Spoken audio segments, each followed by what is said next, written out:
في البدايه كده بقول ان الاجتهاد هو اللي بيوصل الانسان لاي حاجه هو عايزها. يعني انت لو عايزه تدخلي كليه هتدخلي كليه. بمعنى في زميله لكم كانت قاعده معايا امبارح المغرب كده.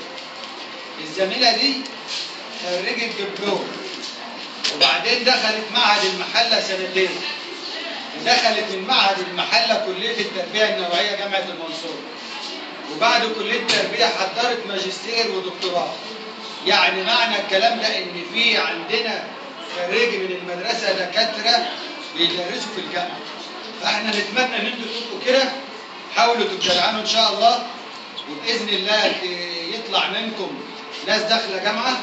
وانا واثق من الكلام ده لان مدرسه صوفيا زكي برضه سمعتها طيبه على مستوى الاداره، اداره الاجا، وفي نفس الوقت على اداره غرب المنصوره هنا. فانتوا ان شاء الله باذن الله هنسمع عنكم سمع خير ان شاء الله، خاصه سنه ثالثه وقسم الالكترونات. الاقسام بتاعتنا اللي هناك دي ان شاء الله هتكونوا تشرفوا مدرستكم وتكونوا من الاوائل باذن الله. وفي اخر الكلام علشان ما اطولش عليكم، انتم اعتبروا ان المكان والمدرسه مكانكم. في اي وقت قولوا للاستاذ محمد احنا عايزين زياره للمدرسه وتشرفوا في اي وقت ان شاء الله، وعلى دماغنا. واحنا سعداء بوجودكم النهارده، والاستاذ محمد كمان بنسعد بوجوده، وكتر خيركم على سماعكم لكلامي. والسلام عليكم ورحمه الله وبركاته.